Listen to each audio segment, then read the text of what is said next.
I told you that we're rounding up the discussions on the world teachers, and we've had to talk to teachers from various African countries during this week. Today, we draw the curtains on that beautiful and wonderful discussion. But I mean, before we completely ended, we had the privilege, it was a great pleasure to have these children talk to us about, I mean, how it is to be home and work, and then their teacher student relationship as well. Now, we'll take, I mean, a couple of students from the Savannah International Academy. It's a school in the northern region in our base, Ghana, here. So, listen, and we'll get back and discuss this. Africa, ẹ̀yin African Bong. Èyí ni asọ̀rọ̀mágbèsì tó wá láti Áfíríkà fún orílẹ̀-èdè àgbáyé. This is Africa Global Radio. E-learning has definitely been an interesting experience, not to say the least. It has been a long 8 months for me, full of video calls and online work. The coronavirus may have wreaked havoc worldwide, but it has been an eye-opener to life and to human evolution. Being quarantined at home was not too hard on me. I was unsupervised for most of the time when not in a Zoom video call. I had a load of assignments to complete on Google Classroom. This helped boost my independency to do work alone and came with the harsh reality of being more responsible. The experience was certainly not flawless, but I was faced with numerous challenges. Probably the most frustrating was the treacherous internet connection. This made progress much slower and made it harder to communicate with teachers. Being locked up in the house, there was a very faint and blurry line that separated work from leisure. Interwebbed with very little social interaction and seeing the same environment every day, it became very frustrating. Nevertheless, the hardest times build you up better and more mature. Our teachers were of tremendous help as well. I definitely did not lay home idly, but I was consistently kept on my edge with assignments and work. It has been a journey full of bumps and potholes, highs and lows, but regardless, together with my wonderful teachers, I have had the privilege to learn and grow, for which I am extremely grateful. Thank you. The new Africa is fresh, creative, and energetic, and I love Africa Global Radio.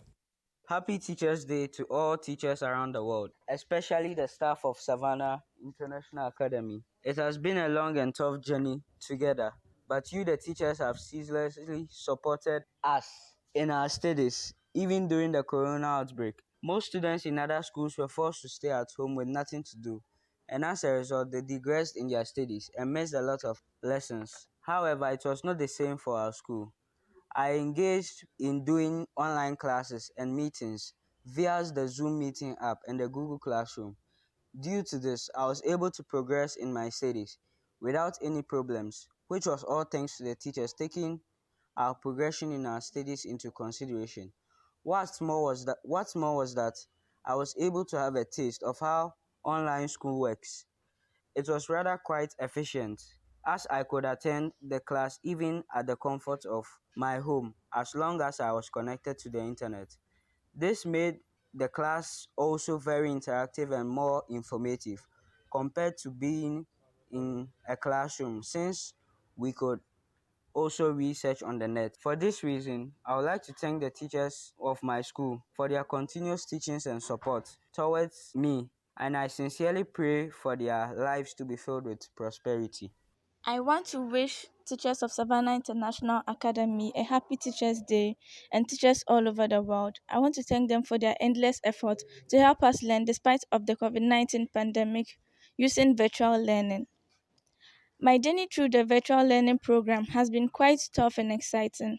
It helped me learn a lot, not just in school, but in my everyday life. It has made me a more responsible person. It has also made me an independent person because there was no teacher at my house to tell me to learn. I had to do that myself. I absolutely love listening to Africa Global Radio. Please, guys, keep listening. Let's keep Africa going. Well, you just had sound, I mean voice notes, and lovely and amazing ones from, we have Jeffrey Owusu, Samuel Yakubu, Mandia Abdul Halim, also all of them from the Savannah International Academy.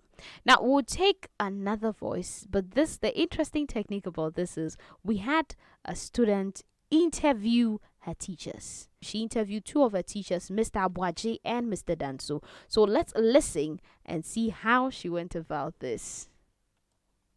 Africa Global Radio, our story, our growth, our future. Mr. Abwaje, what informed your decision? I mean, there are a lot of professions out there. What informed your decision to focus on teaching? At a point in my life, I chose and accepted to become a teacher. I had other options. However, I come from a family of teachers. And you would say, in a certain way, it's something that has been planted in us. So, one way or another, we come back to the teaching and we have become teachers. Oh, wow. So, kind of family inheritance, Inheritance, and, we have also taken up the quote to be teachers. So, we haven't just inherited it, but we also have taken it up as that is who and what we are. I've tried other things, business and others.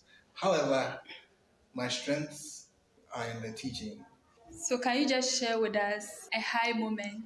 High moment. Low experience,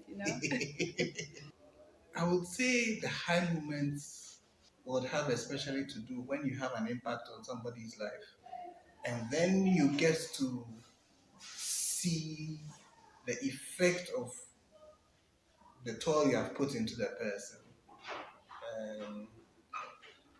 For those of us who have taken up the teaching as our everything, we don't just go according to what we have to do and then move on. No, we see beyond that and we put that in the work that we do. There are other schools, out there. Why did you decide to come here? What attracted you to Savannah? Savannah has a mission, or should I say a vision that I buy into, and which is to, first of all, bring the best quality in education to the North. And secondly, it is not just education in the head or knowledge in the head. It's something that we do our best to make it applicable, to make it relevant, and to make students that can compete with other students their level all over the world. Okay. Hi guys, my name is Joey B, aka your friend is saying Beezy. Log on to Africa Global Radio, a story, a growth, a future. Mr. Danso, can you tell us what inspired you or informed your decision to teach? Well, my dad and my mom are both teachers. So I completed my Form 5 education. I wanted to continue to do a different thing. In fact, I wanted to go to the sixth form. And because they were both teachers, they were also trying to lure me into teaching. So it became a kind of a family tug of war. But later on, being parents to me, I sat back and agreed to be a teacher. And that's what inspired me to go into training college and then become a teacher afterwards.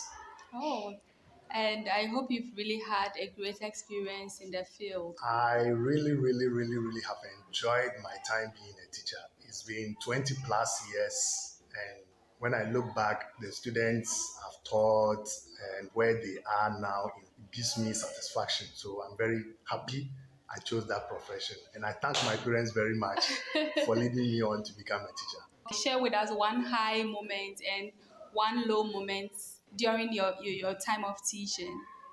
I would say one of my high moments is when I inspired a student in my class who was very low in academic. I was able to counsel him, had a one-on-one chat with him, and inspired him from Form 3 to Form 5. He wrote his IGCSE examination, and he passed without even a grade D.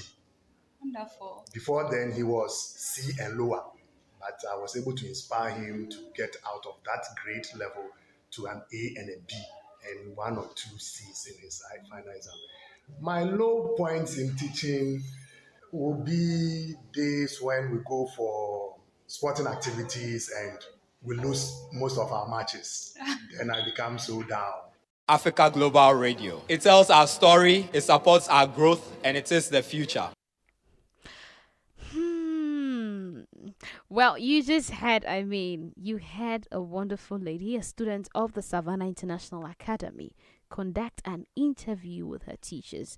And you've had their responses, and trust me, it tells you a lot of things are going on in Savannah International Academy, but that tells you the level of understanding, the education, the relationship, the bond that the teachers have established and built with these students. Because, I mean, if the teachers haven't established a bond with you, I don't think you'll be able to just get up and want to conduct an interview. And she was free flowing. I mean, pardon me, but I had to mention it. She was free flowing. She was happy. She had a conversation with them. That tells you the kind of relationship that has been established, and that forms safe security space for students and children to be able to flourish in the academics. One thing I remember is we interviewed a teacher from the Savannah International Academy, and he mentioned the fact that they are not just concerned about teaching or the academics, but it's about the holistic development of the child. So they look at every other aspect. And you had the voice of Jeffrey Owusu earlier. He mentioned the fact that e-learning and everything was going on, aside the terrible internet connection that sometimes took him away. But his teachers had been supportive and had kept them going. Teachers play a very big role in our lives. They play an important role in our lives. And this week, we're drawing the whole teacher conversation to a close. We've heard from different teachers across the continent. And if you've never been in the world of the teachers, we've given you a peek into how it feels like to be a teacher. If I remember clearly, 2 days ago, we spoke to a teacher who had taught in, about 4 different countries. And he mentioned that it's about lives. It's not about just teaching or just trying to let someone understand what you're saying or writing on the board. It's about impacting and bringing great change in the lives of these people.